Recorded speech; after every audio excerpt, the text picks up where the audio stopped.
Well, this is it. This is the place, because this is where the earliest human remains in the entire world were discovered. It's been really difficult to find it. It's taken us 4 hours to walk here, and we've been a circuitous route through the bush.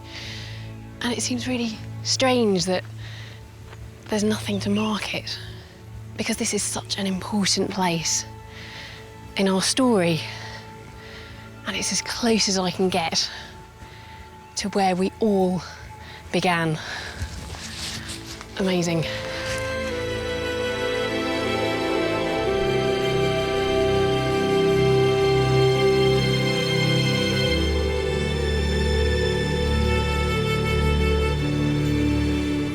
And this is what the archaeologists discovered. This is a cast of the skull that was found here and which was dated to 195,000 years ago. I think, considering it's so old, it's remarkably complete. OK, the fragile face bones are missing, but most of the brain cases here, we can see the size of the brain and we can see this very characteristic forehead. No other remains of our species, even approaching this age, have been found anywhere else on the planet.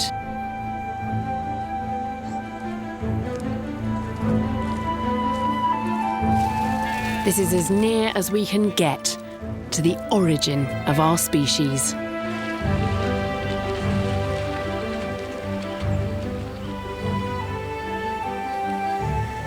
There's something very special about sitting here, looking out at the Omo. I could be on the banks of any African river, apart from the fact we know that this landscape has been home to humans, people like you and me, for nearly 200,000 years. I'm heading along the South African coast to a place called Pinnacle Point.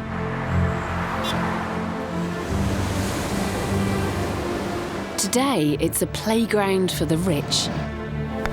But during the construction of this golf course, archaeologists discovered something amazing deep beneath the fairway.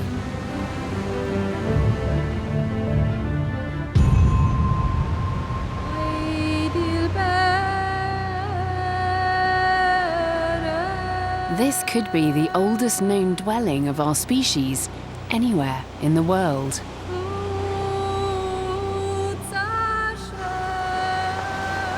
So this is where you've been digging? This is the oldest part of the cave. What are the dates here then as we go down through these layers?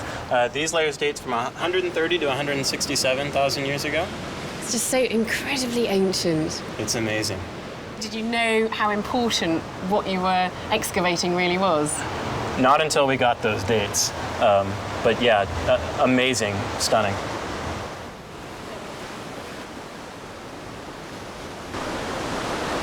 The evidence in this cave reveals that those ancient families were behaving in ways quite unlike previous species of human.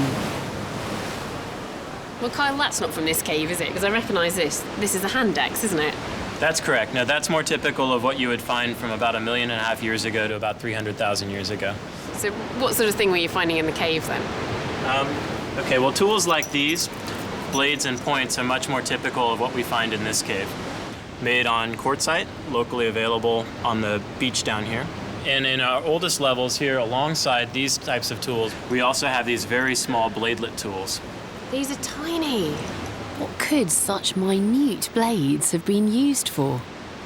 Obviously, these weren't used just in your hand like this, so how would they have been used? It's more likely that those were set in some kind of a handle to make a compound tool, maybe something more like this. This is a series of small blades set into a handle for use as a knife. Yes, I think that would work. So you think that's how these stone tools were used then, as a knife? That's one possibility, and it's also possible they would have been used for hunting weapons. Kyle and his team have discovered you can make some lethal weapons with these bladelets. This one looks particularly vicious, I think. This is one interpretation of how those small back blades might have been mounted. advantage to this would be that there's these barbs that would prevent the tip from pulling out immediately and would inflict a greater injury. Well, I'm going to be spending the night out here in the bush, presumably something our ancestors did all the time, but years of living in civilization have softened me. I've got a big torch here so that if anything comes by I can get a better look at it in the dark. And I've got this little camera so I can make a video diary throughout the night and talk about what comes along. I'm doing this for real. I'm going to be out here all night and I really am quite scared.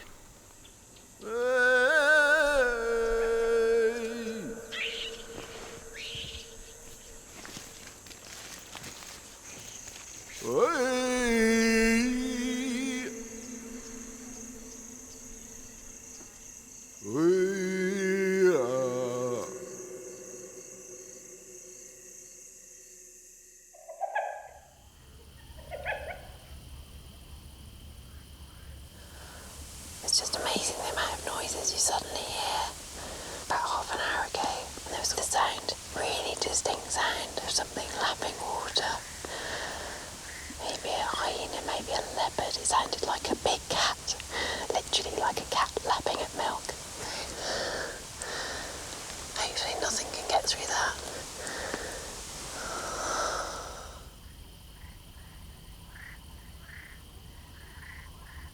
Suddenly feel really vulnerable as an animal which is designed to be out in the daylight.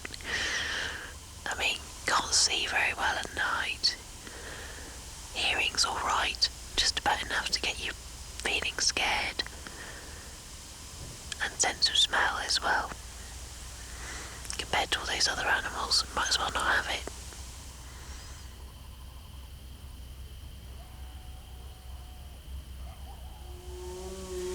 Did you hear that? I'm scared now.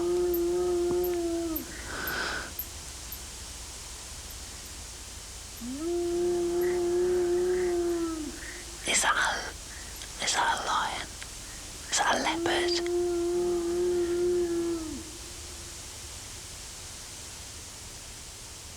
Is that a hyena?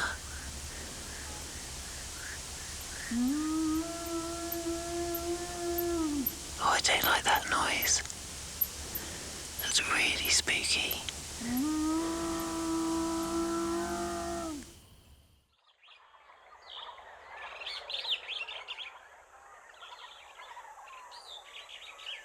That's got to be one of the most frightening nights of my life.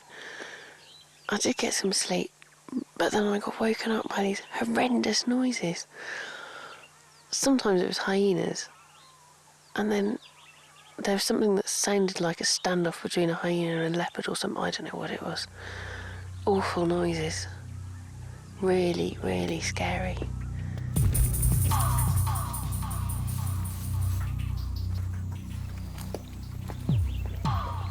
With the return of the crew, I pluck up my courage and look for signs of the animals that I heard in the night. Oh, just look at this. This is a big male leopard paw print, and there are large hyena prints as well. So these predators, these carnivores, were literally here, about 25 metres away from where I was sleeping, underneath that tree. They sounded really close during the night, and I can see now that they were. Petersburg, the former imperial capital of Russia.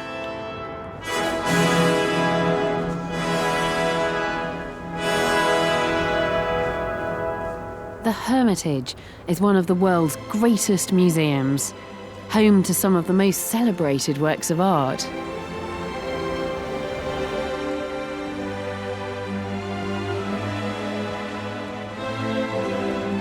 But there's something else here too. It's not on display, but it's every bit as precious. Here in the storerooms are a few objects that could unlock the secrets of those Siberian families struggling in the depths of the Ice Age. What is really striking about these objects from the height of the last Ice Age is that they're found in just a few places in the south of Siberia, which is interesting because it suggests that as the climate worsened, these prehistoric people retreated into refuges where it still would have been very cold, but they would have been just able to survive. People vanished from the frozen wastes of northern Siberia. To the south, one of the refuges they gathered in is now called Maltar. So can the few remains found here tell us anything about what happened? Just look at these tiny blades from the Ice Age. They are unusually small, and the archaeologists think this is because the appalling cold made it difficult to reach the quarries. So the stone itself was such a precious resource that they were using it to its utmost, getting as many blades as they could out of it. So the blades themselves got smaller and smaller. And something extraordinary was happening during this period. In spite of that struggle for survival, there was a blossoming of art. Now, we may never know the meaning of this beautiful pair of swans to the people that made them, but archaeologists have suggested that they might be hunting charms, that when the first swans flew, the first deer would appear, and it was the beginning of the spring hunting season. And how they must have longed for spring. Many of the objects in this collection are mysterious. This unique plate is made from mammoth ivory. Some have suggested it's a map showing the physical and spiritual worlds, with a connection between them symbolised by a hole in the middle.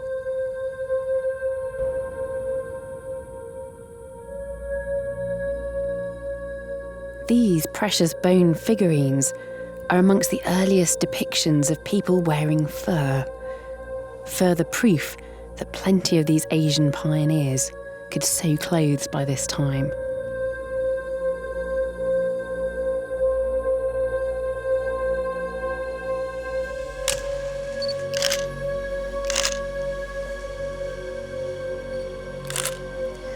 And finally, there are these delicate and beautiful little statues of women, and some of them are pierced, so they may have been worn as pendants, perhaps amulets.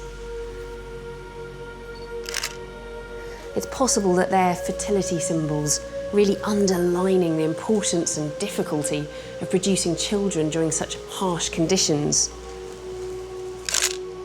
And in fact, some archaeologists see this entire, very beautiful collection as a cry to the spirits in a time of stress and struggle. Finally, I'm allowed in to see the plaster casts of the Homo erectus skulls from the lower cave. And Professor Wu has a surprise waiting. Well, you see, this is the original specimen. That's the original? Yes, original. As you know, most of the original specimens lost during the war. I didn't know any of it had survived. Yeah, after the war, we have done some new excavation, Right. and got some new specimens. Can I hold it? Yes, yes.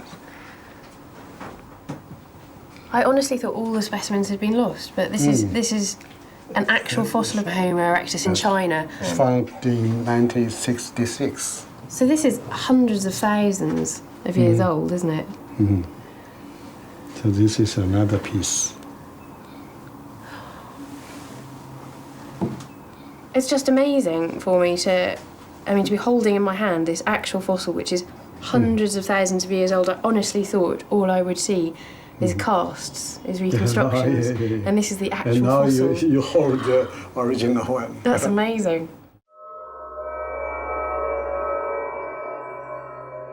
But even more important is what Professor Wu has spotted in these fossils.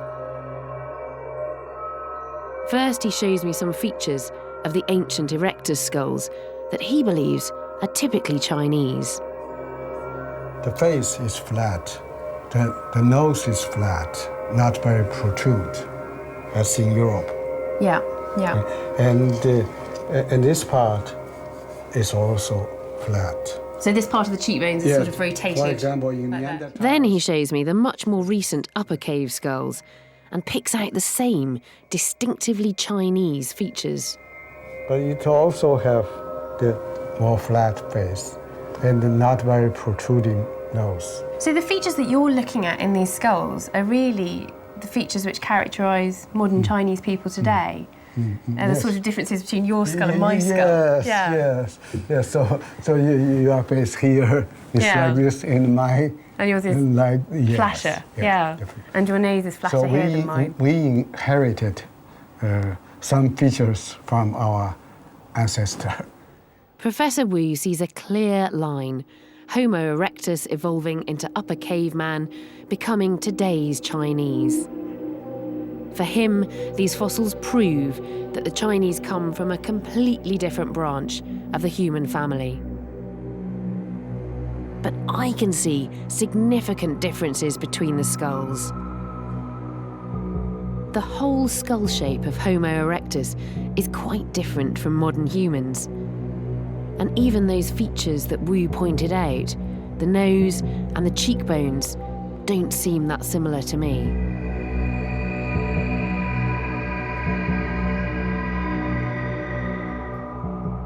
Professor B, I mean, you spent a lifetime studying these skulls, and I'm a complete novice in comparison. But I look at this modern skull here, this 30,000-year-old skull from Zhoukoudian, and this looks quite similar to me to other skulls from Europe at the same time. So I don't think it doesn't look Chinese to me. No, but the profile in Europe is different. Quite subtle though, isn't it?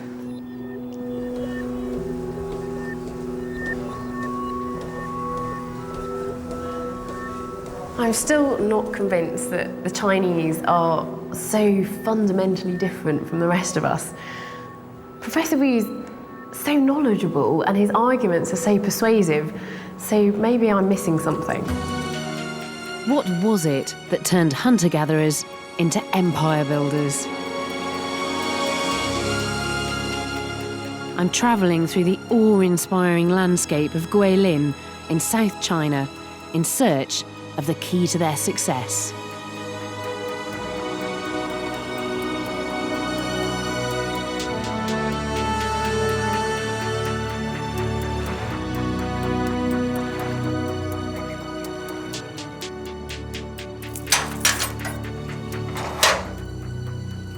This is the Zhengpian Cave. Excavations here tell us it was once lived in by hunter-gatherers. And in 2001, a wonderful discovery was made.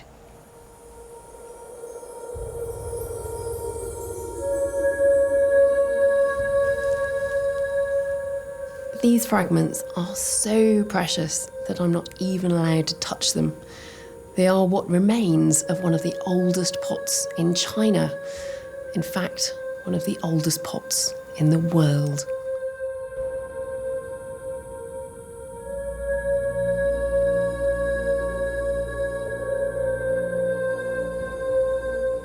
So who made this pot? Well, the people living in this cave so many thousands of years ago would have been nomadic hunter-gatherers, still living an ancient lifestyle in many ways.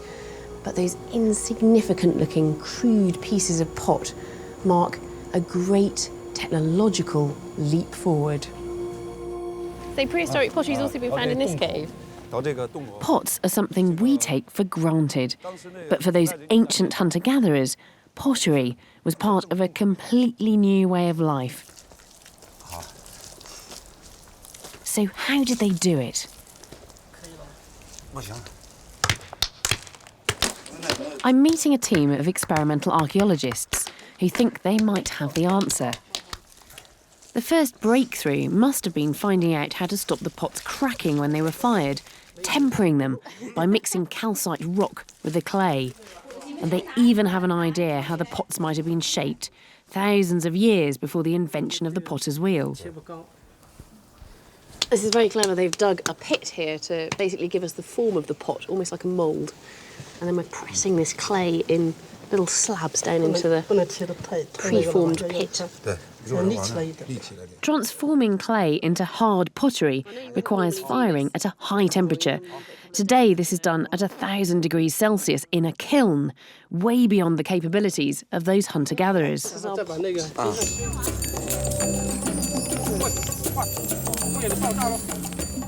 They would have had open fires, which only produce temperatures of about 250 degrees. I'm quite doubtful this is going to be enough.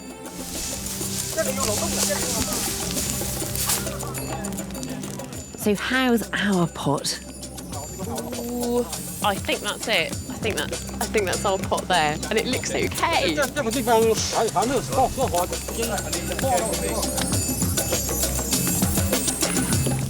Fantastic. There are many different theories about why the Chinese hunter-gatherers might have started making pots. Some people say it was a symbol of prestige, but the Chinese archaeologists think that the explanation is much more simple: cooking. Pots meant that a wider range of food could be cooked and stored, vital in hard times. And by 9,000 years ago, there was another innovation: farming. One of the things that those early Chinese potters would have been eating was wild rice. Now, it certainly wouldn't have been the main source of food because it was hard to collect and actually didn't give much energy in return. But despite the availability of other vegetables, it was rice that became more and more important and even crucial to the early success of the Chinese. Oh, I've seen pictures of the Great Cave at Nia, but nothing really prepares you for the sheer scale of it.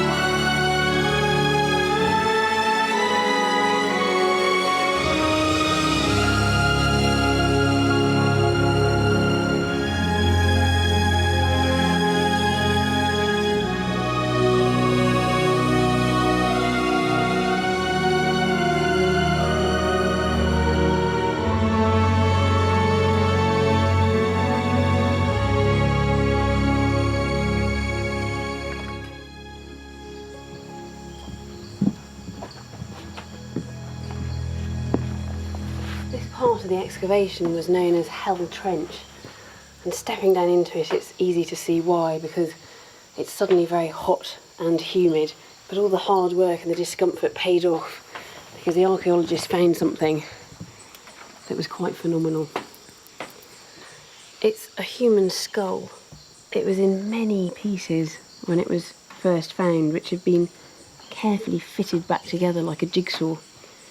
And this is the top of the skull. It's unmistakably a modern human. It has a high, domed forehead. The skull has been dated to nearly 40,000 years old.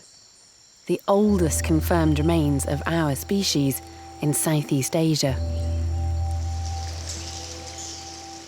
But Nia Cave also offers us a clue as to how these people survived in the challenging environment of the rainforest.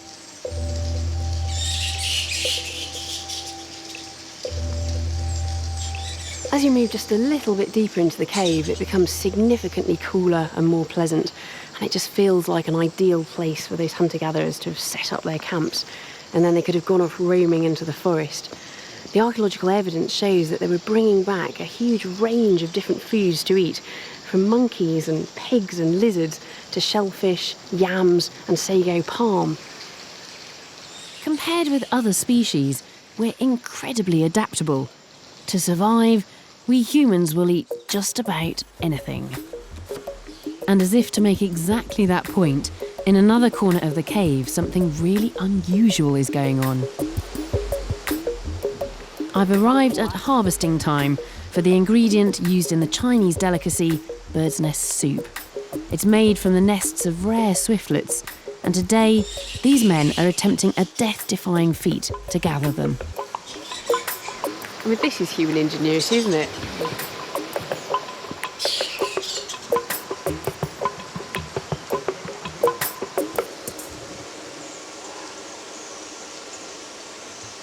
sweet little tiny swiftlet's nest, which has just been built out from the wall of the cave, made of saliva. It feels a bit like resin or something. It's very odd.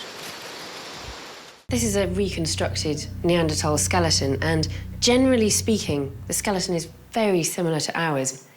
Having said that, there are definite differences. The shape of all the bones is subtly different, and anywhere that muscles attach on this skeleton is much more prominent than it would be in a modern human. So this would have been a person who was much more heavily muscled, generally much more rugged looking than us today. They would have been formidable competitors.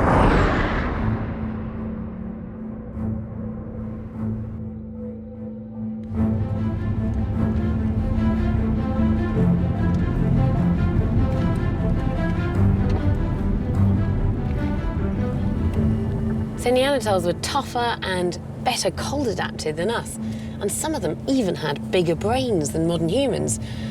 On the face of it then, it seems quite surprising that our species lasted very long at all. So how did we overcome the Neanderthals? Maybe our tools and weapons were just better than theirs. Well, for decades, that's exactly what the experts thought. But this idea hadn't been thoroughly tested until now. So how are you doing? Oh, doing all right. Bruce Bradley and Metin Erin spent over a year making thousands of basic cutting tools. So we've got these two tools. This one, a basic tool made by a Neanderthal, and this one, a basic tool made by a modern human at the same sort of period. Correct. Now, they're obviously very different looking. This one's long and thin, and this one is round. But are they different in terms of function, in terms of what they're used for? They were used for the same kind of tasks, mostly cutting tasks. So, for example, I mean, both are really sharp. If you want to use both of those to cut, some pretty thick leather here. This is a typical Neanderthal tool. Exactly. You can see that it just cuts through this really thick leather very easily.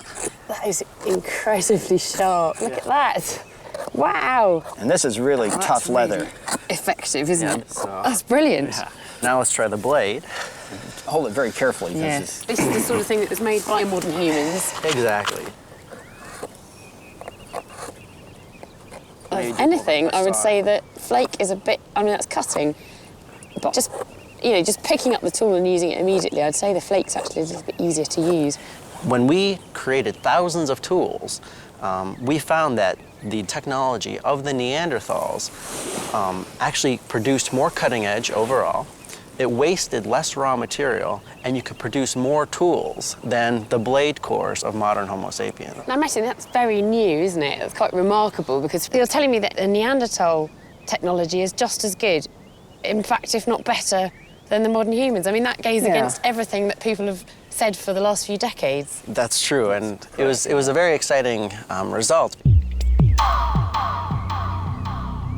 It's just one study on one aspect of toolmaking.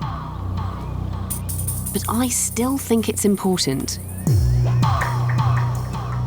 This is fascinating, and it means that the long-standing theory about modern human technology being superior to Neanderthal stone tools just doesn't stand up.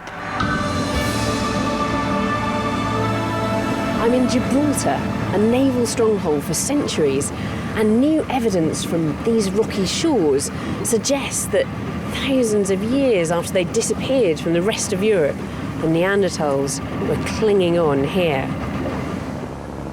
When Neanderthals lived here, sea levels were up to 100 metres lower, so much of the evidence from that time could be underwater.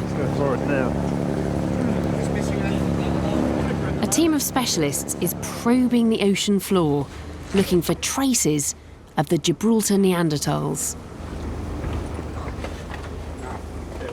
We've come to a stop now because we are over the archaeological site. It's about 20 metres below the surface of the sea below us. The divers are all getting ready, and these are divers but also archaeologists, so they're going to be excavating the sea bottom in search of Neanderthals.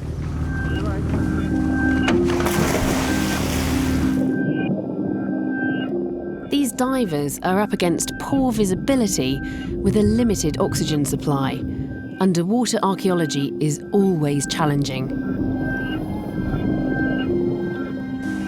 But Clive Finlayson has already made a series of significant discoveries in the sea caves nearby. This is where the last Neanderthals made their last stand, if you like, 24,000 years ago.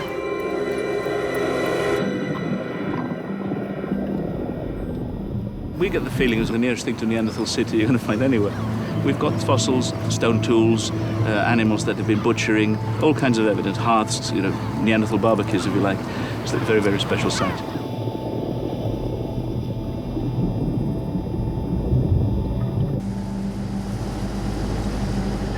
They think that Neanderthals may have held on here long after they'd been wiped out in the rest of Europe. But after the Neanderthals finally disappeared from Gibraltar, there was a gap of 5,000 years before we turned up.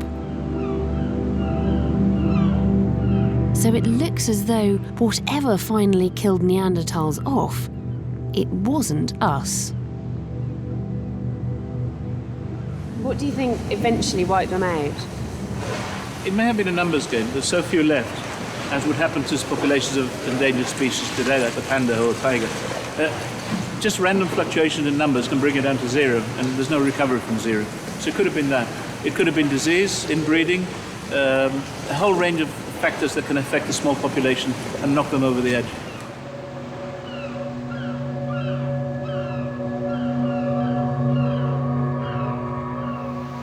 I find it very moving to think that one day the last Neanderthal might have been sitting here, staring out to sea, and perhaps waiting for their companions to return.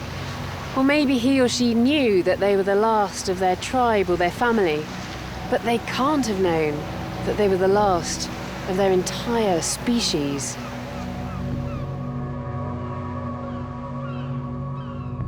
So that was the end of the Neanderthals. Or was it? Some scientists believe their descendants are still walking around today. If our ancestors interbred with them, some of us could be part Neanderthal. But they may not have survived at all had it not been for this. The rock shelters and caves that riddle the landscape. And deep underground, they left something that we still marvel at today.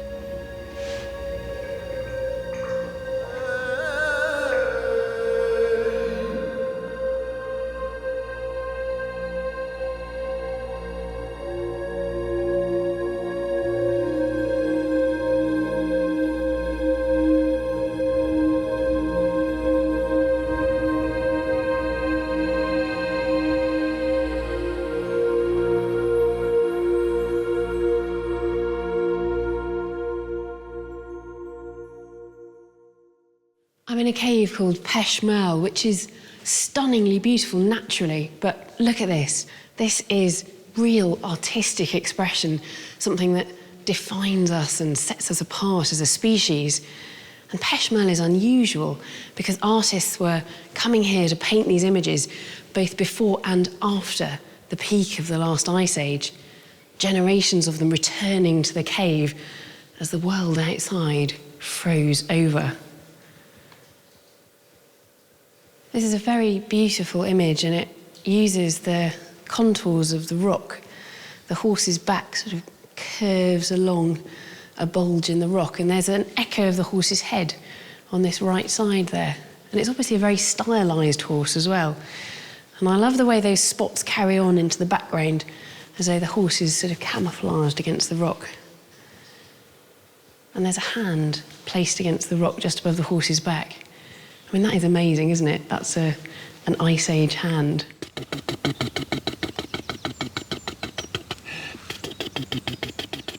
Michel Leblanche has devoted his life to studying the art found in caves like Peshmerl.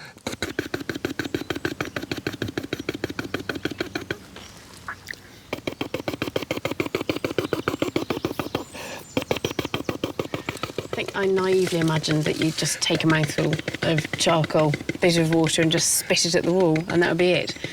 But of course all that would happen would be that the mess would run down the wall and obscure the stencil that you were trying to do. So you have to do it like this, using an almost dry mouth and just building it up very gradually with a fine spray.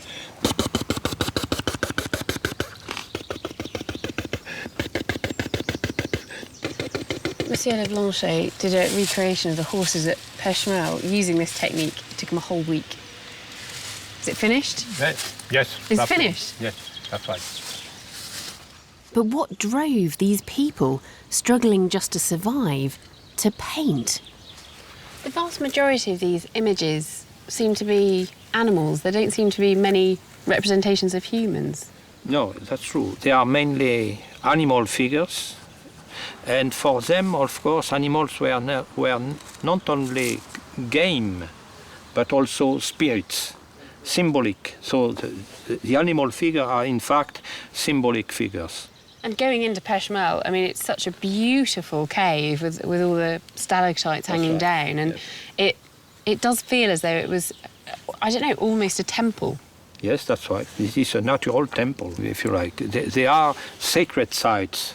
They are not painting just for fun. By painting a cave and having a sanctuary, it is a way for them to say, here is our sacred place. A painted cave is a symbolic of the whole tribe.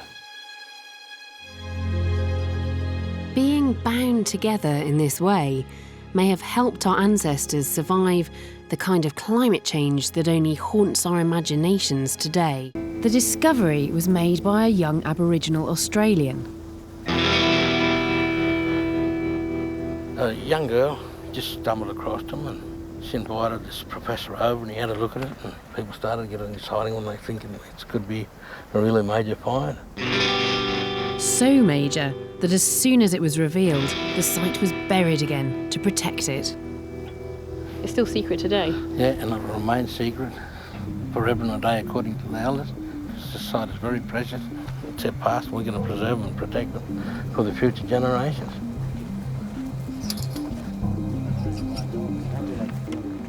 But I've come here on a special day because for the first time since the site was reburied, local Aboriginal people and archaeologists are gathering once more to check on their discovery.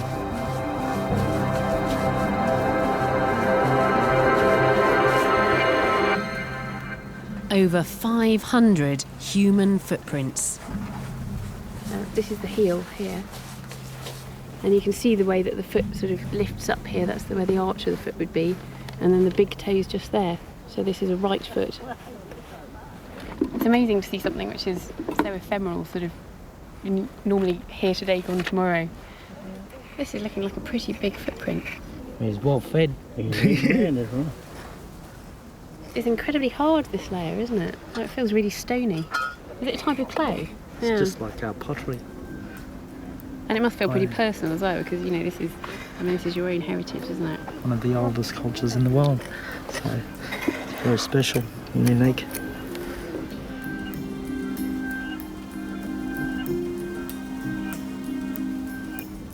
But who do the footprints belong to? Tanya Charles was here when they were found. Other people that was with us, they were saying they belong to the farmers that were here, and we're like, nah, they're ours. You fellas wear shoes, we don't. We didn't back then.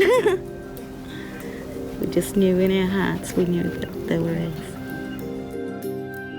Scientists and Aboriginal trackers have interpreted the prints of men, women and children walking and running around the edges of what was once an ancient lake. The most bizarre track seems to have belonged to a one-legged man. Like, we sort of knew that he only had 1 foot, but we didn't want to believe it. Yeah.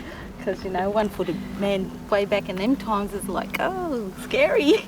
And he was chasing a kangaroo, and on his first throw, he actually missed the kangaroo. Right. Yeah.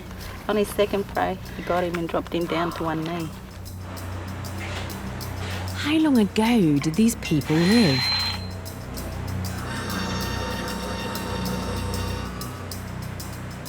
With a new technique called luminescence dating, scientists could measure the tiniest glow when grains of sand from the footprints were analysed, and from this they could calculate how long the footprints had lain buried.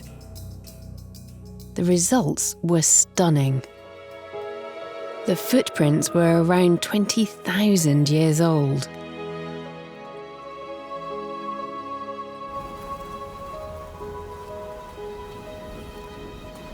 There's something really intimate about this because it's just a moment in somebody's life when they walked across this landscape, and it just looks like it could be a footprint made yesterday, and yet it's about 20,000 years old.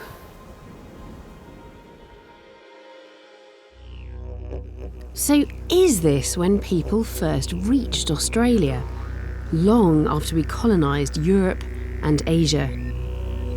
It would certainly make sense, given how far away Australia is. Today on Flores, local people still tell stories of strange, human-like creatures, the cave-dwelling Ebugogo. So I'd really, really like to know more about the story of Ebugogo. According to our ancestors, there were Ebugogo in our land, in our village, a long time ago, around the 15th century. Are they humans? I mean, are they like us? They had two distinctive characteristics.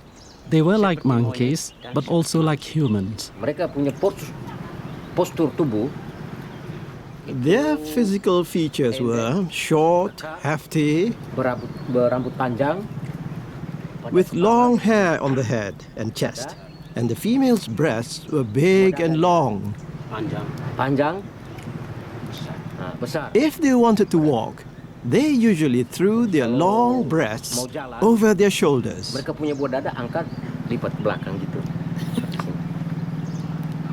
But nobody's seen one for a couple of 100 years. They really did exist, and they were destroyed by our ancestors about 7 generations ago.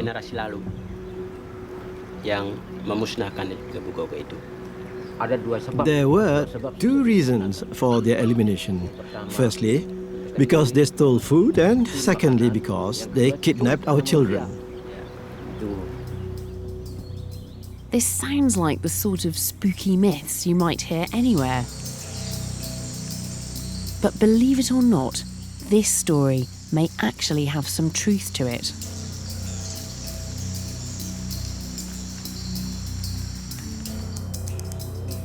Archaeologists were excavating in this cave on the island, looking for signs of the earliest modern humans, when they made a startling discovery. A small-bodied, small-brained creature, a type of human that nobody had ever seen before. It quickly became known as the Hobbit. So this is the skeleton of this minute woman that the archaeologists found in the cave of Liang Bua on the island of Flores. And she is just absolutely tiny. When she was standing at her full height, she would have reached to about 1 metre tall. She seems like an odd combination. Some bits look like us, but in miniature. Other parts look like more ancient human species. People still are unsure about exactly who she is. Most people believe that she is indeed a different species. So it really does make us rethink what we think about ourselves and what we think about the whole human family as well. Could the Hobbit have affected our ancestors' journey?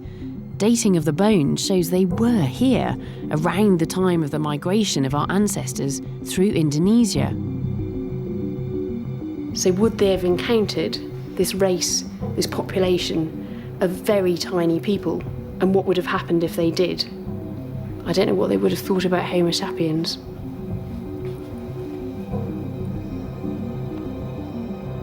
If they really were the vicious Ebu Gogo, our ancestors might have been best advised to avoid Flores.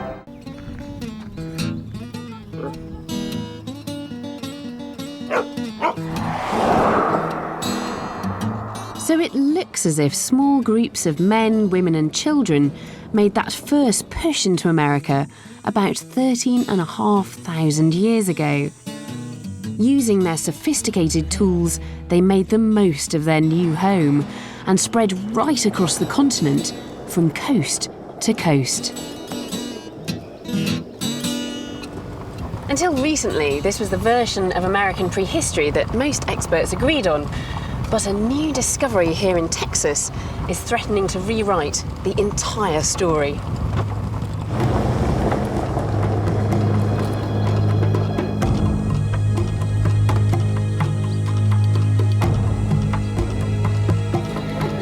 Archaeologist Mike Collins is a very patient man.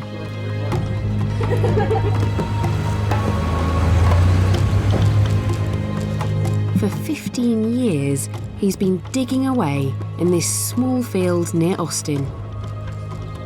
And he's found something that no one expected. So, Mike, what sort of dates have you got coming out here? We have the entire prehistory of Central Texas represented at this site. The kinds of artifacts we find and the few absolute dates that we have tell us that people were here from 500 years ago back 13,500 years ago. Even more importantly, we have stuff below that. Below Clovis, so older than Clovis? Older than Clovis, pre-Clovis, right here at this site. But for years, archaeologists have thought that Clovis was the first culture in the Americas. You know, most archaeologists have thought that, but there's a few of us that have known better. And over on the other side of the site, you can see the Clovis level and you can see artifacts below it. You want to see that? I'd love to see it. Let's go see it.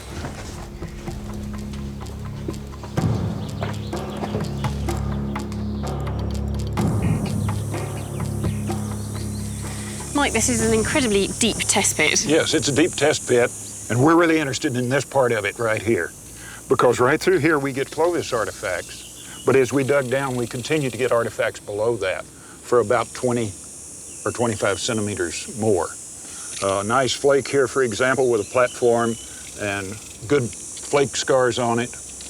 We have one date from down here of 14,400 years. 14,400? Yeah. So that's pre-Clovis? By 1,000 years. I mean, that's amazing because that makes us rethink all of our theories about early Americans. Yes, we have to rethink our paradigm.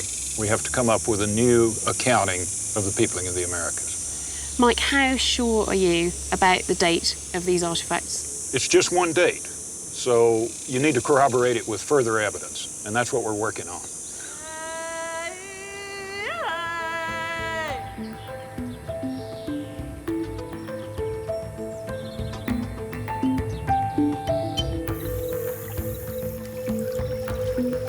Now, we can only draw tentative conclusions from the evidence emerging here, but our grand theory about how humans first got into North America is starting to look decidedly dodgy. Because if there really were people living here at Gault as early as Mike says there were, then there must have been another route into the Americas, because the ice-free corridor wasn't open yet.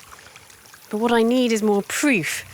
And if the claims coming out of South America are to be believed, then they may have even earlier and more compelling evidence than I've seen here in Texas. The finds from Monte Verde are nothing short of miraculous.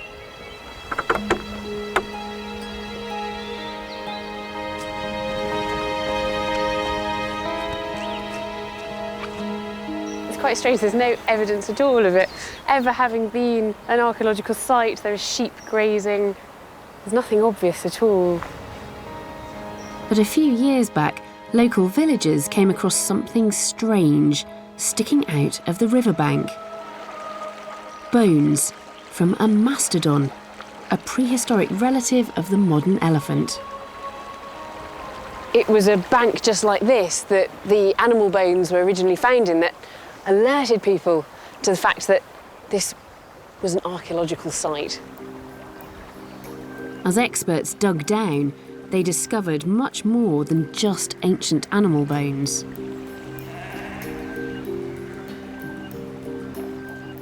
Layer by layer, the remains of an entire human settlement emerged. Home to a community of perhaps 20 or 30 people, with shelters, work areas and rubbish tips, a unique relic of our prehistoric past. The main structure on this site was a very long hut, 20 metres long. I'm going to have a go at measuring it out, but I think I might come into some difficulties because of where the stream is today. Because this log is actually around about 7 metres long. 10 metres is going to take me up to there. I don't want to go any further because I don't want to end up in that very cold stream.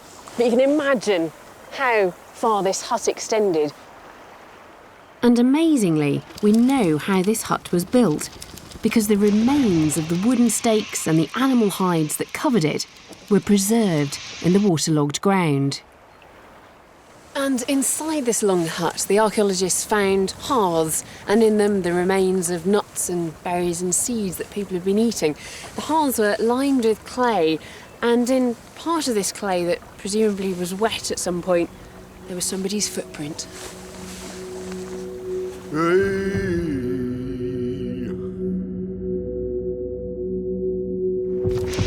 About 30 metres away was the strange outline of what was perhaps another, much smaller hut.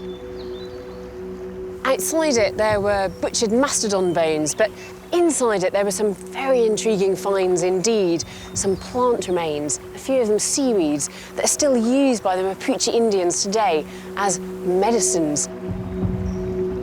Incredibly, the team even discovered the remains of potato skins.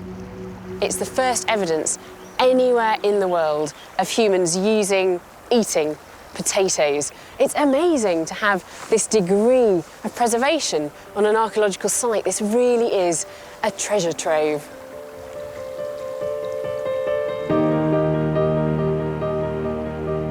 Monte Verde gives us an incredibly rare and wonderful window into our ancestors' daily lives. But for all that, what's most astonishing about Monte Verde is its age. But that's nothing compared with the ice-free corridor 13,500 years ago. Any families coming through that corridor would surely have faced a hellish journey. Huddled against the howling wind in a land of torrential rivers and floating ice.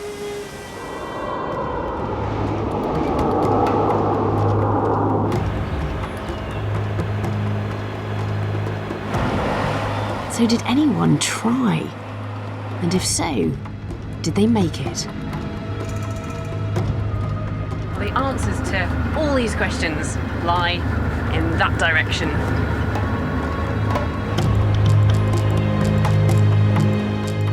Because right across North America, archaeologists have been finding thousands of objects like this. They're called Clovis points.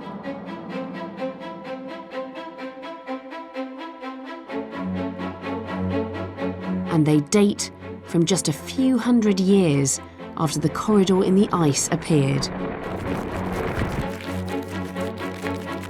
So this could have been the way in.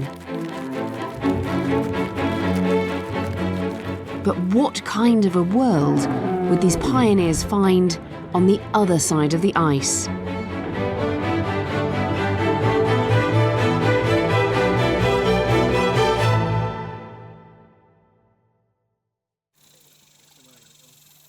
The tools themselves are important clues, and to find out how, I'm meeting archaeologist Andy Hemmings. So these are these really classic stone Clovis spear points. Yeah, it's important to understand about Clovis, though, that they aren't just stone points, they also made some very lethal and effective bone and ivory points as well. These are state-of-the-art lethal killing machines from 13,000 years ago. And what sort of animals do you think they would have hunted with them? The most common that we've found them directly associated with are mammoths, bison, and mastodon in that order. But at Clovis sites across the New World, we found more than 125 species of plants and animals. So they're general hunters, but you really think they were hunting mammoths? Oh, absolutely. The best example probably is a site in southeast Arizona where 8 Clovis points were found with one mammoth body. 5 of them were found behind the back of the head and in front of the shoulder blades, any one of which probably would have been about a lethal wound. Andy shows me how he thinks they did it.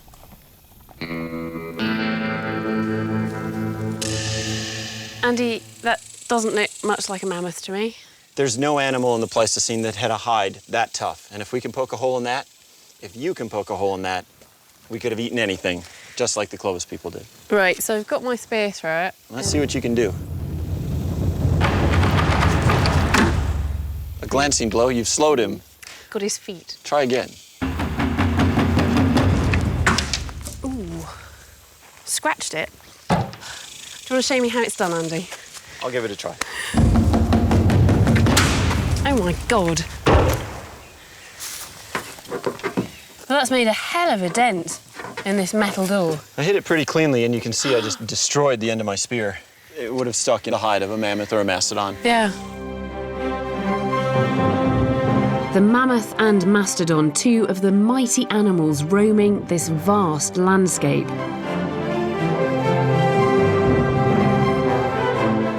But little match for people with a weapon as deadly as the Clovis point.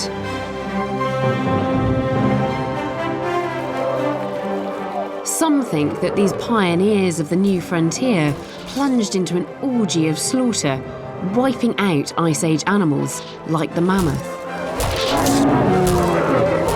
The evidence is questionable, but that image of the mighty hunter has stuck. Taken a lot of bravery to go in and stab something the size of a mammoth time and time again.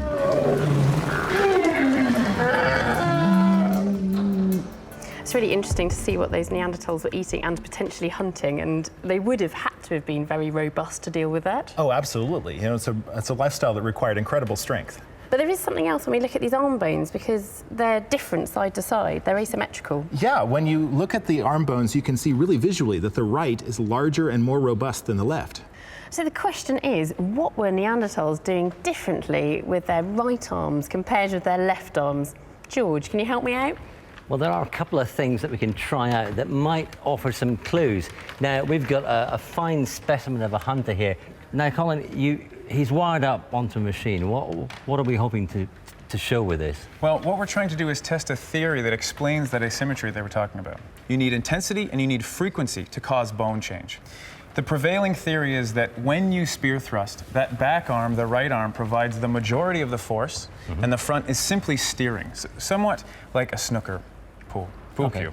Okay. And so what we're going to do is we're going to measure the muscle activity during spear thrusting. The key is that the muscles attach onto the bone and change their shape. It's one of the things that influences the bone structure. Okay, so when our hunter here stabs prey, these electrodes here will be activated. Exactly. Well, the muscles will be activated. It will measure the energy that it produces. What we're going to get him to do is to do some spearing activities to measure the activity of the muscles that might give us clues as to how the bones are being influenced. Okay, so you have to be a really fierce hunter. We want some serious intensity, because this thing is either your dinner or your death. So get in there, nice stance, and we're going to get 3 hard stabs. So go ahead. Nice. And again, and out. One more. One more time. About that. Excellent, excellent. Okay, perfect. You just have a seat over there. Ooh. Now, what we see here, exactly, is that you'd expect from the theory that the right has more activity than the left. And what we're seeing is exactly the opposite.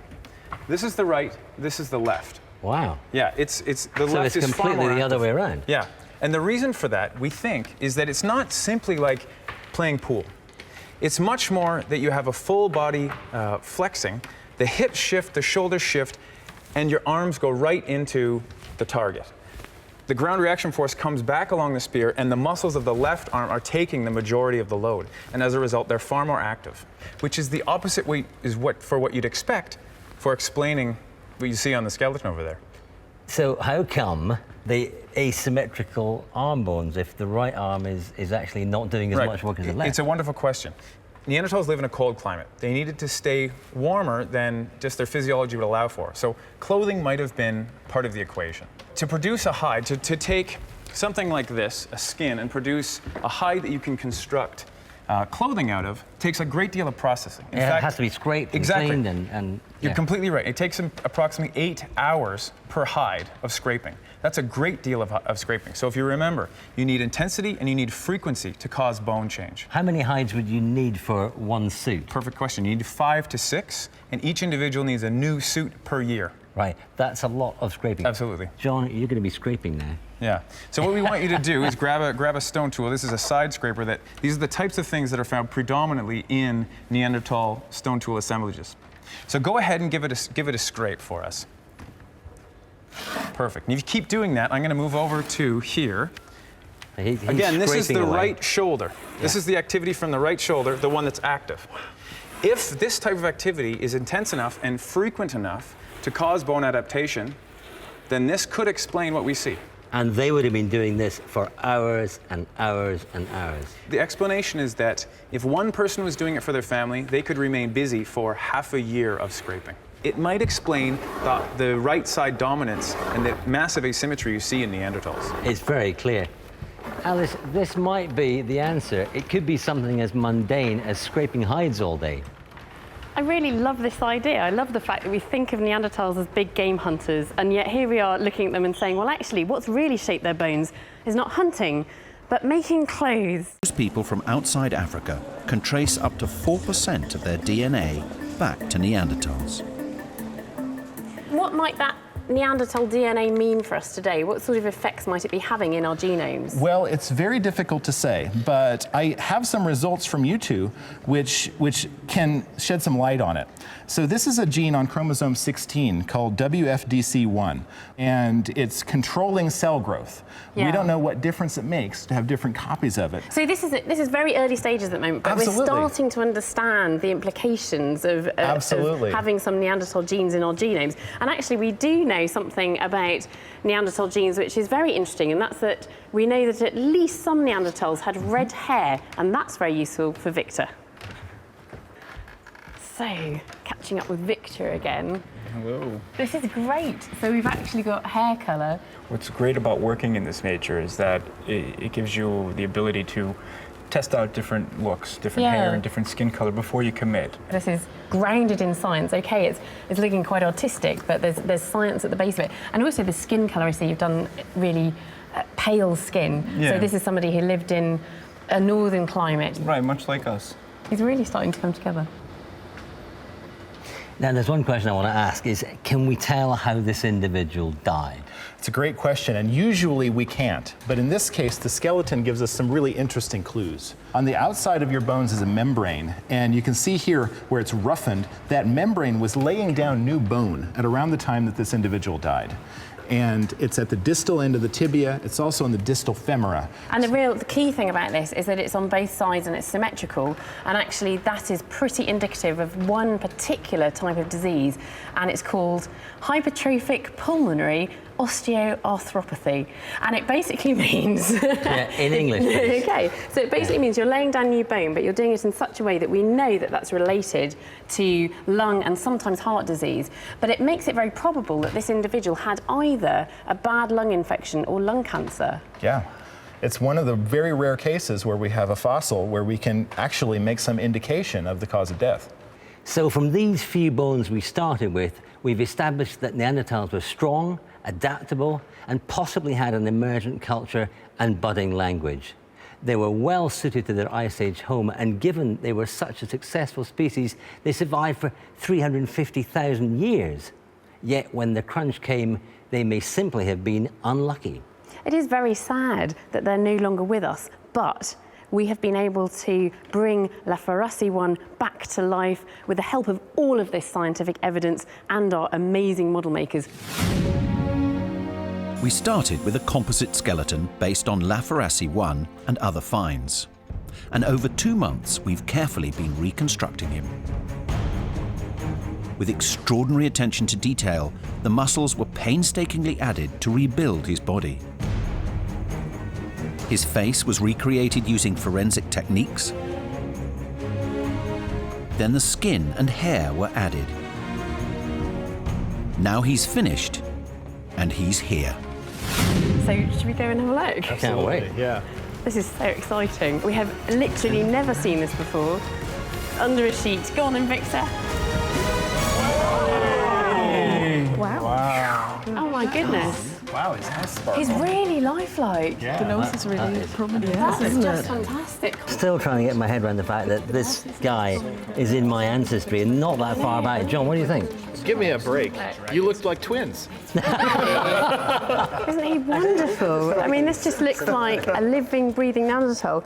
I'm slightly freaked out by him, actually. I just think he's going to start moving. That is unbelievable. It's uncanny. It's John, spooky. what do you reckon? You know, it's just got this sort of humanizing effect to put the flesh on, and it's the challenge is to make something that's different from us look different, when in fact the details point to great similarity. Oh, I could just imagine him striding off.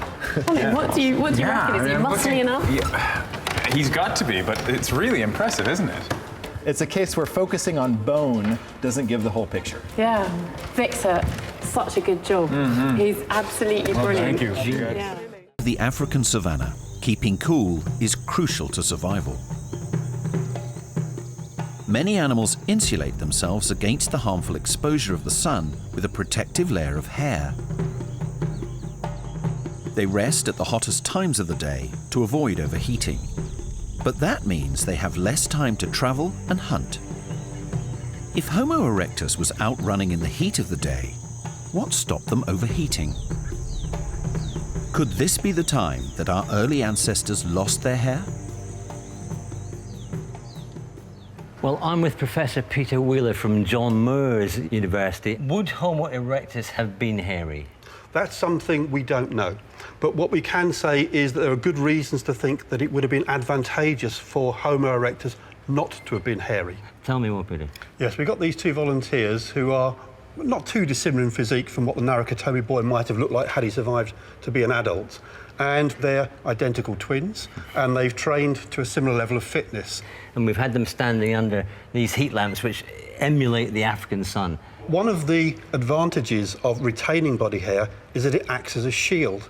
It prevents a lot of the heat from the sun getting through to the body. And we've selected clothing which is similar in its thermal properties to that of the hair of living primates. So in essence, we have a hairless hominid and a hairy one. Yes. Now, although the surface of the hair does get very hot, in this case clothing, because it's insulating, most of it will be reflected and re-radiated back to the environment. It's the lighter colours that are the warmest areas. The surfaces on the naked skinned volunteer are hot. They are the skin being hot itself, therefore the heat is being absorbed directly by the body. So when animals are standing still, their fur keeps them cool by reflecting heat away from the body. But John's bare skin is absorbing it, so he is getting hotter. Well, let's see how you fare when you start to run. We'll turn on fans to create a similar airflow to when you're actually running. We have a healthcare professional here. If you don't feel comfortable, you stop at any time, okay? Start running.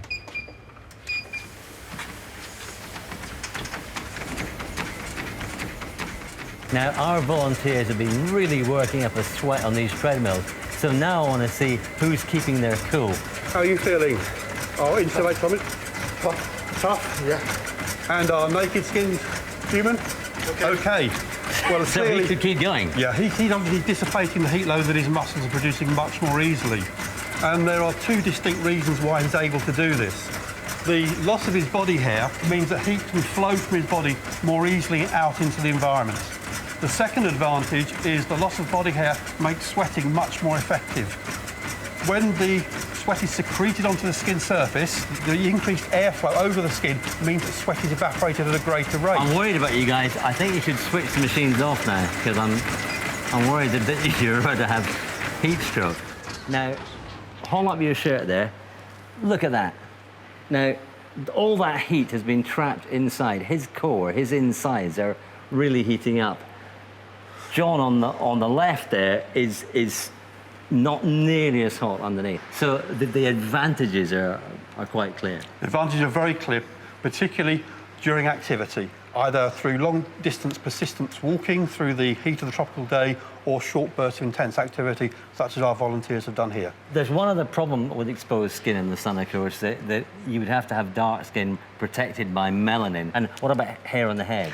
Well, one of the reasons we think hair is retained on the head is that it's actually shielding those areas of the body in a biped which are most exposed to the strongest fluxes of solar radiation when the sun is overhead. And it protects your it's brain shielding the brain from overheating. Stephen, how do you feel? It was really hard. That was really hard. Yeah. Good. You could have kept going, yeah. I reckon. Under the savannah sun, Narukatomi Boy could only run during the day if he could keep cool. Sweating is the most efficient way of losing heat. And to do that, he would have needed very little body hair. This is really interesting, and I find it really intriguing that we could be looking at the point in our story where our ancestors lost their fur. The rib cage is not as broad or wide or flared out as some of our earlier ancestors. And so what that means is that the space in between the pelvis and the diaphragm, where our guts live, seems to be a smaller volume. We have smaller guts. Which suggests that he was eating better quality food. The shorter the gut, the better quality of the food. So meat could be an explanation for that, but there could be another explanation as well, why guts and teeth are getting smaller. It could have been that these guys were cooking their food. It's controversial because until recently it was thought humans didn't control fire until around 400,000 years ago. But new chemical analysis techniques may have just put a match to all that. Cooking with fire is a uniquely human behaviour. Today, Homo sapiens are the only species to do it, but that hasn't always been the case. In Williamstown, Massachusetts, Dr. Ann Skinner has been analysing tiny fragments of ancient animal bones that have been burned. They were found at a site used by Homo erectus, and Ann made an extraordinary discovery. Using a technique known as electron spin resonance, she can analyse changes in bone protein. These reveal what temperature the bones were burned at. Natural fires from the time of Homo erectus would have been grass fires that burn at 300 degrees Celsius. But man-made fires, created in a hearth, reach much higher temperatures. So if I have bones that are heated above 300, and especially above 400 to give us a little leeway here, then I can be sure that they were not heated in a grass fire, and hence they have to have been heated in a fire constructed by hominids. Anne used her technique to analyse burnt fragments of antelope bones found in Svartkran's cave in South Africa. This was a cave where Homo erectus remains had also been found. Remarkably, she found that the bones had burned at 350 degrees Celsius. Anne believes this shows they must have been burnt in a hearth. I can show that these bones were burnt in a fire that must have been created and controlled at the cave, and that dates to somewhere between 1 and 1.5 million years, which is older than any other site that has ever been found. Scientists believe that the only species to have the mental ability to use fire at this time was Homo erectus. The idea that these entities had the ability to even conceive that they might control their environment, rather than just letting the environment control them. I mean, instead of seeing a burning bush and running in the other direction, to conceptually say, hey, we could use that. Even if we weren't cooking, we could use it to scare away the leopards. We could use it to keep warm. Just thinking that there's something that you could use in your environment takes more effort than you might think. Anne's findings have rewritten the timeline on Homo erectus's ability to harness fire. Evolutionary biologist Dr. Rachel Carmody has studied the research. She believes that the early use of fire could even have accelerated their development. This kind of work is really showing us that humans were controlling fire and were possibly using it for things like cooking very early on in human evolution. Cooked food means a more varied, higher energy diet. This reduces the workload for the gut and leaves calories spare for the rest of the body. A fifth of the calories we consume are used to fuel our brains, and there's a theory that a switch to cooked food is one of the things that encouraged an increase in brain size. What we see at this point in human evolution is the beginning of a trade-off, where gut size gets smaller, so you save energy by having a smaller gut. But humans seem to have been able to reallocate that saved energy toward fueling a larger brain.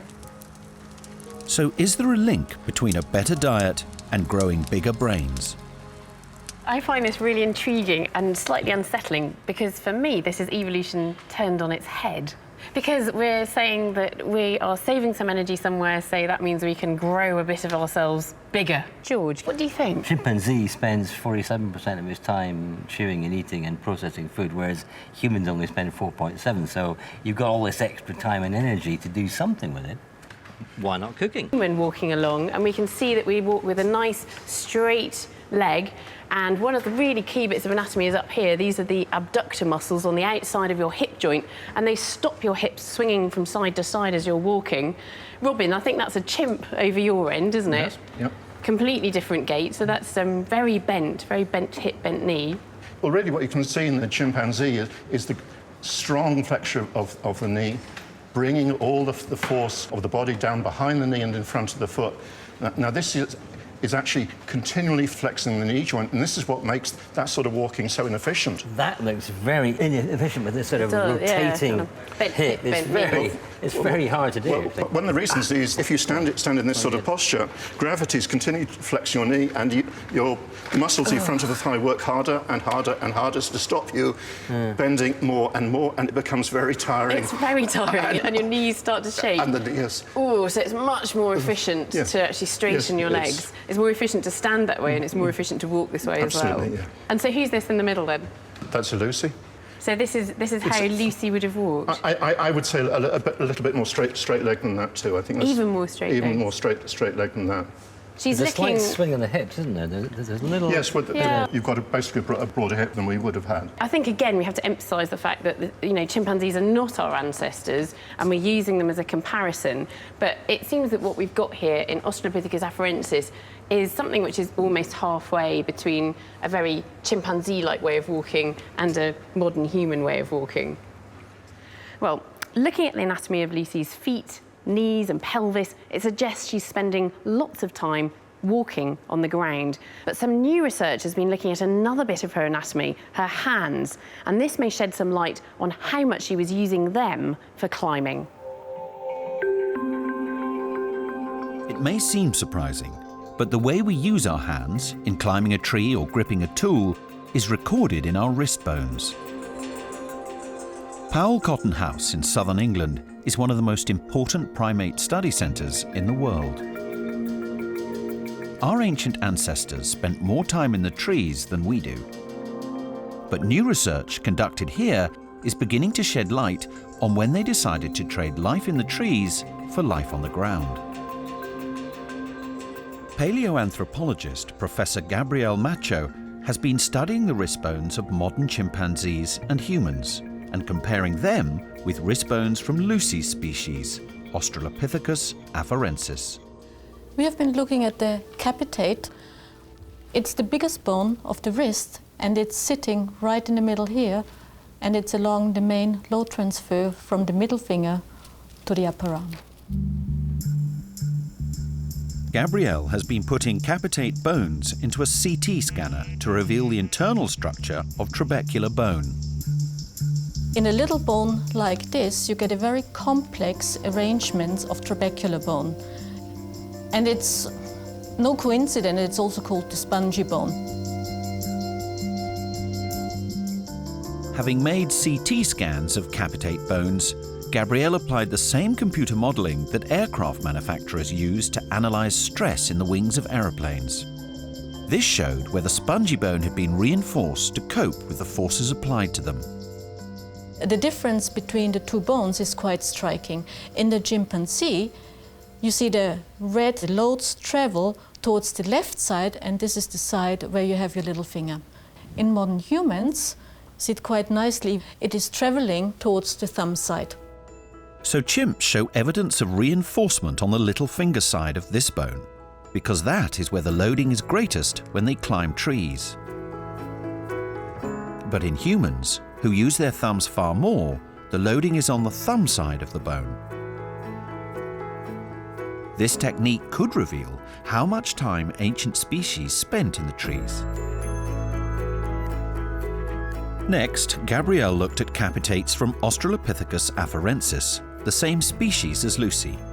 She also analysed capitates from another slightly older species, Australopithecus anamensis.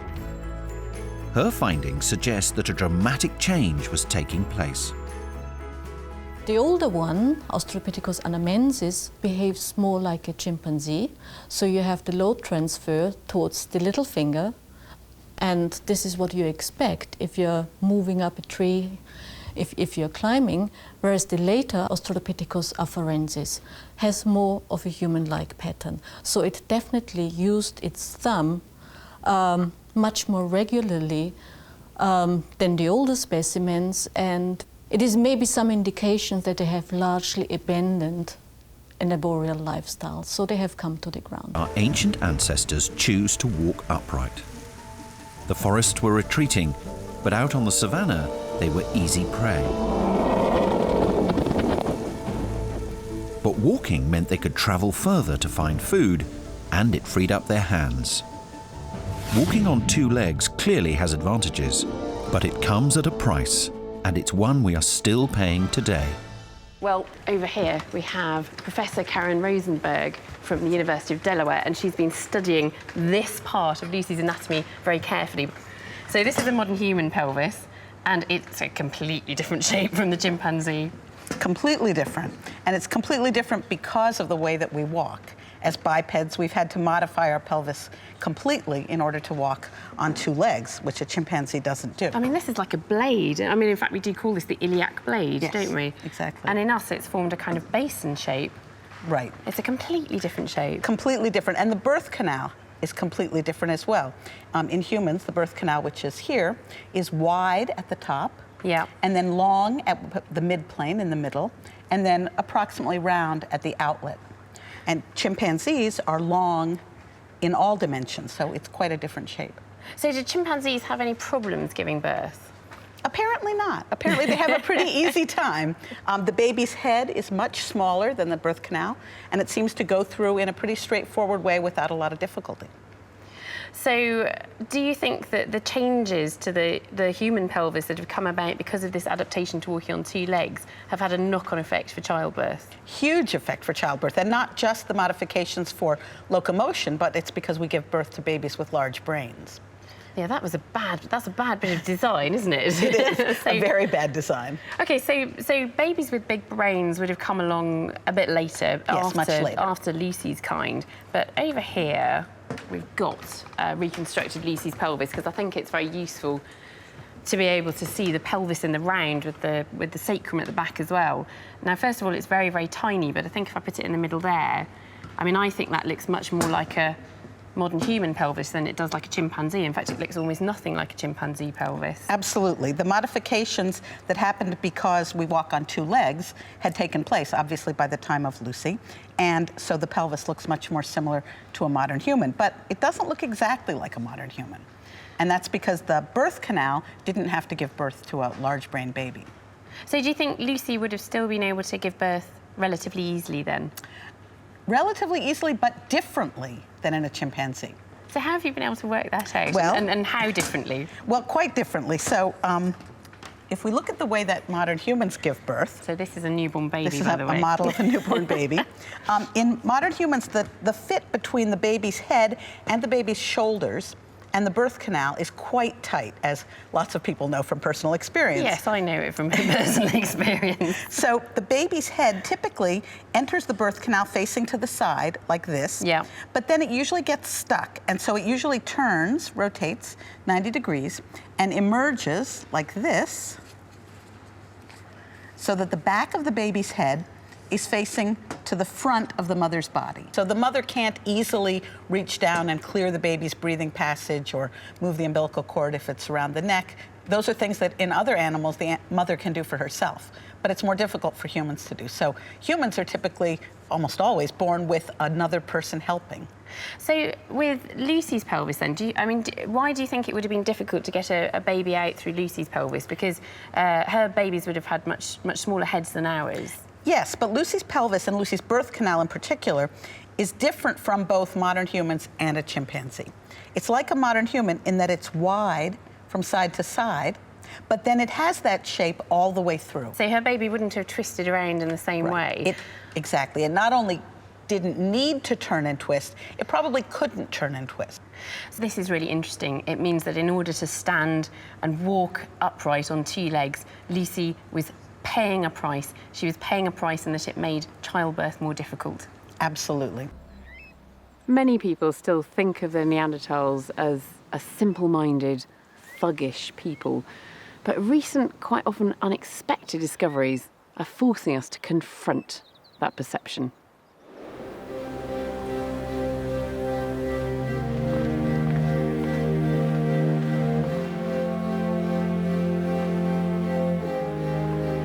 Archaeologist Clive Finlayson and his team are convinced that this simplistic impression of Neanderthals is wrong.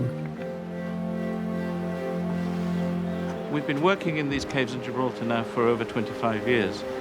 We have dates in these caves now with Neanderthals as recently as 32,000 years ago. That would make this the last site where Neanderthals lived. This, the last known refuge of a lost tribe of Neanderthals, has produced thousands of bones and artifacts. It presents us with almost a total picture of Neanderthal life in this part of the world. Families were living here, sleeping here, and going out to hunt and forage from here.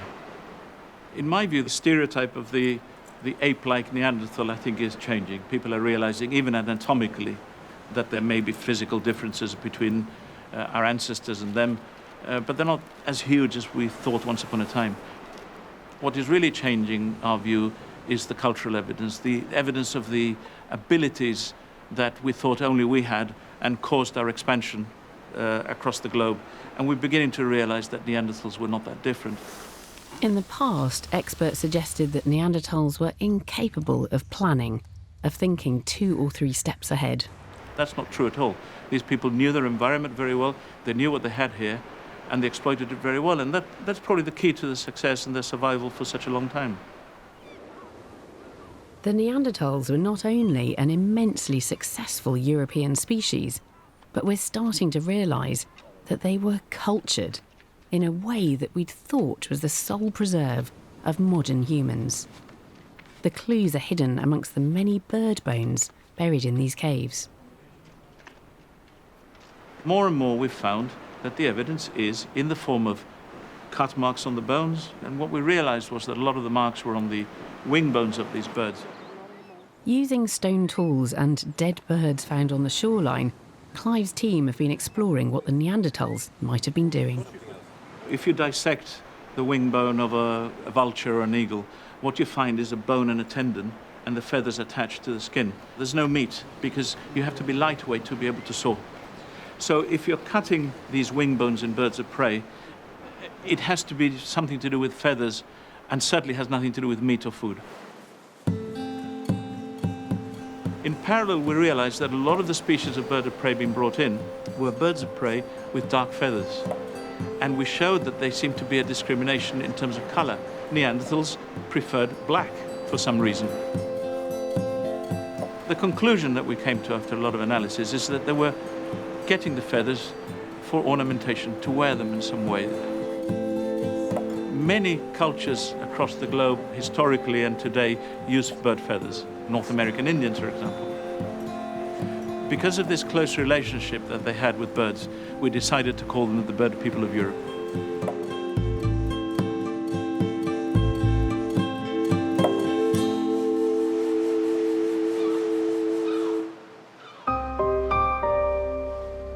Deeper in these caves, the team have found evidence suggesting that these bird people had the capacity for abstract thought, something else which was believed to be exclusive to modern humans. We have found this incredible engraving on the rock made by Neanderthals, and it's the only one that is known today, anywhere.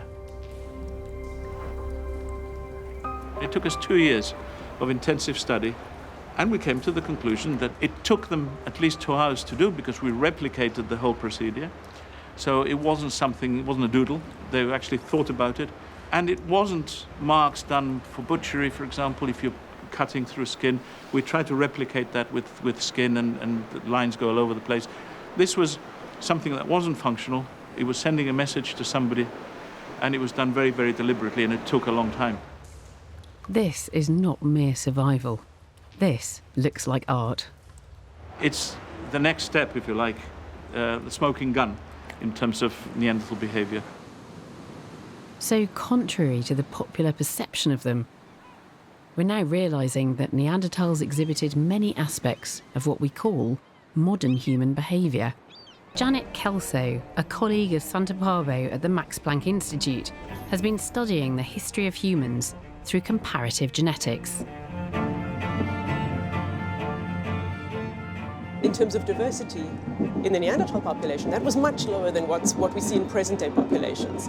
So if you look around this tram carriage, there's more diversity in this tram carriage, perhaps, than there was in the population of Neanderthals that we know about. We think that that's probably because they were living in rather small populations.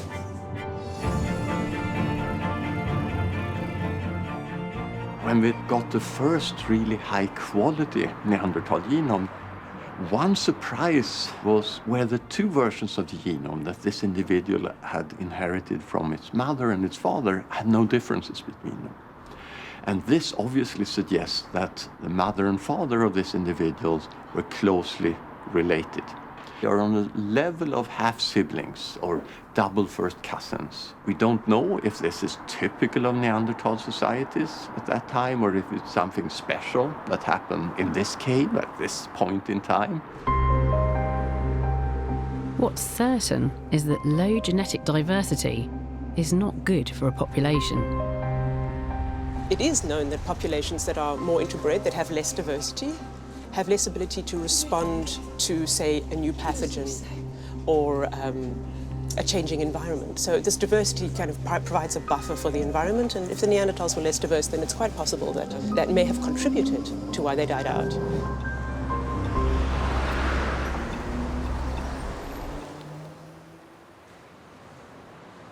But it turns out that Neanderthals may not have died out completely after all. Genetic research can tell us a great deal about who we are and where we come from, and it is completely reshaping our idea of what it is to be a modern human.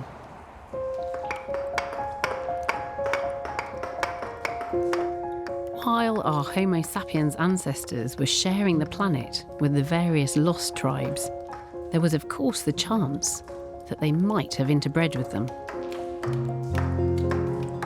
This meant that there was a possibility, however unlikely it seems, that there might be a remnant of some archaic DNA hanging around in the genomes of present-day humans.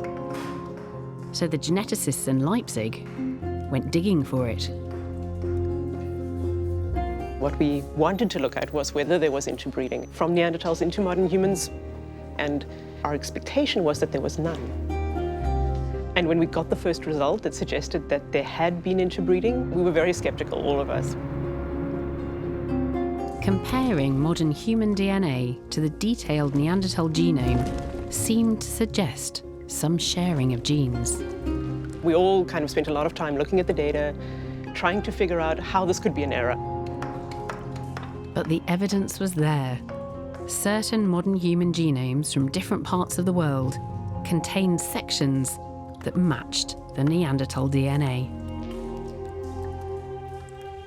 So what we're looking at here is a region of chromosome 4. At the top, we have 2 Neanderthals, and then we have a Denisovan, and then here we have Asian individuals, European individuals, South American individuals, Papuans, Australians, and then a group of Africans. And if you look down, you can see that at most positions, everyone is very similar. And that's because we're very closely related, right? Modern humans and Neanderthals are not that different from one another, which makes it really hard to work out where are the interesting differences. And so what we do is instead we mask out, we remove all the sites where everyone is the same. And we only look at the sites where individuals differ from the reference genome. And so what you see here now is the Neanderthals and the Denisovan carry a difference from the modern human reference at this position, and here, and there, and there. And some of those differences are shared by a number of populations, including the African individuals. And some of those differences are shared just by a few individuals. So here, and there, and there. When we went through the genomes of Africans and of Europeans and of Asians and counted how many DNA bases in each of the genomes matched the Neanderthal genome, we saw very consistently that all the groups outside of Africa shared more Neanderthal DNA than the groups inside of Africa.